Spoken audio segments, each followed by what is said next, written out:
ඔන්න ඉතින් අපි දැන් මේ යන්න හදන්නේ දූවිලි ඇල්ල බලන්න කල්තොර ප්‍රදේශයේ කූරගල පුදබිමට ආසන්නයේම පිහිටා තිබෙන කිලෝමීටර් අඩු කිලෝමීටර් ප්‍රමාණයක් තිබෙන ඒ ආසන්නවම පිහිටා තියෙන අතිශය සුන්දර ඇල්ලක් දූවිලි ඇල්ල. ඉතින් අපි මේ යන්නේ පල්ලමට බැහැගෙන මේ පඩිපෙළ දිගේ බැහැලා මේ යන්නේ දූවිලි ඇල්ල බලන්න.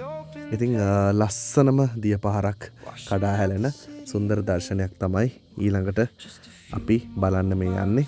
ඉතින් ගොඩාක් පඩිපෙළ බැහැලා පල්ලෙහාට එන්න ඕනේ මේ දූවිලි ඇල්ල බලන්න. ඉතින් ටිකක් දුෂ්කර ගමනක්, කැලේ මැද්දේ ගොඩාක් දුර ඇතුළට යන්න ඕනේ. ඉතින් අපි ඔන්න පඩිපෙළ බැහැගෙන දූවිලි ඇල්ල බලන්න තමයි මේ යන්නේ.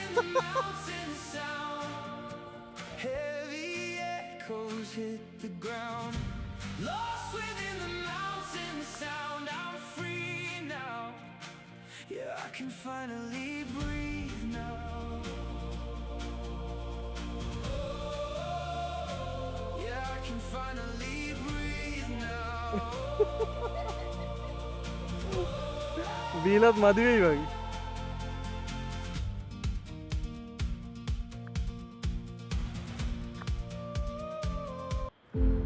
ඉතින් සුන්දරම වනල හැබකට මැදි වෙලා තමයි මේ දූවිලි ඇල්ල පිහිටලා තියෙන්නේ. ඉතින් ගොඩක් දුර අපි යන්න ඕනේ. ඉතින් අතිශය දුෂ්කර ගමනක්, හරි අමාරුයි. මොකද වියලි කාලගුණයක් අපි මේ යනකොට තිබුණේ. එතකොට මේ රස්නේ සුලගත් එක්ක මේ දහවල් කාලේ මෙහෙම පඩිපෙළ නැගගෙන යනවා කියන්නේ ඉතාමත්ම දුෂ්කර කාර්යයක්. මොකද මේ පඩිපෙළ ආපසු අපි නැගගෙන අපේ වාහන නවතා තිබෙන නැවතුම්පලට ළඟා වෙන්න ඕනේ. ඉතින් අපි හරිම අමාරුවෙන් තමයි මේ දියඇල්ල තියෙන ප්‍රදේශයට ගිහිල්ලා දියඇල්ල නරඹලා ආපහු උඩට ආවේ. ඒකත් ඉතින් මේ වීඩියෝ එකේම දාන්න ඕනේ. ඔයගොල්ලන්ට මොකද ඔයගොල්ලෝ ඊළඟට ගියොත් අනිවාර්යයෙන්ම මේ ගැන ඔයගොල්ලන්ට අත්දැකීමක් වෙයි. මේ වීඩියෝ එක බලලා ඔයගොල්ලෝ අනිවාර්යයෙන්ම යනවා නම් එතකොට ඔයගොල්ලන්ට තේරෙයි මේක කොයි වගේ ගමනක්ද, කොයි වගේ ගමනාන්තයකටද ඔයගොල්ලන්ට එන්න පුළුවන් කියලා. ඒ කෙසේ වෙතත් ලස්සන සුන්දර වටපිටාවකින් වටවෙච්ච මේ දූවිලි ඇල්ල අතිශය ස්වභාවදාමේ අතිශය සුන්දර නිමැවුමක් කියලා කියන්නට පුළුවන්. ඉතින් ලස්සන පැල ඇටි වලින් වටවෙච්ච සුන්දර වනල හැඹක තියෙන අති සුන්දර දර්ශනයක් ඔබට මේ දිස්සෙන්නේ දූවිලි ඇල්ල. බලන්න කොච්චර සුන්දරව දිය පහර පල්ලෙහාට කඩාගෙන හැලෙනවාද කියලා. දූවිල්ලක්සේ පල්ලෙහාට කඩා හැලිලා මේ පොකුණට විසිරෙන නිසා තමයි මේක දූවිලි ඇල්ල කියලා නම් දරලා තිබෙන්නේ. ඉතින් බලන්න කොච්චර සුන්දර දර්ශනයක් ඔබට දිස්සෙන්නද කියලා.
උඩින් ගිහලා දූවිලි ඇල්ල පෙන්නන්න.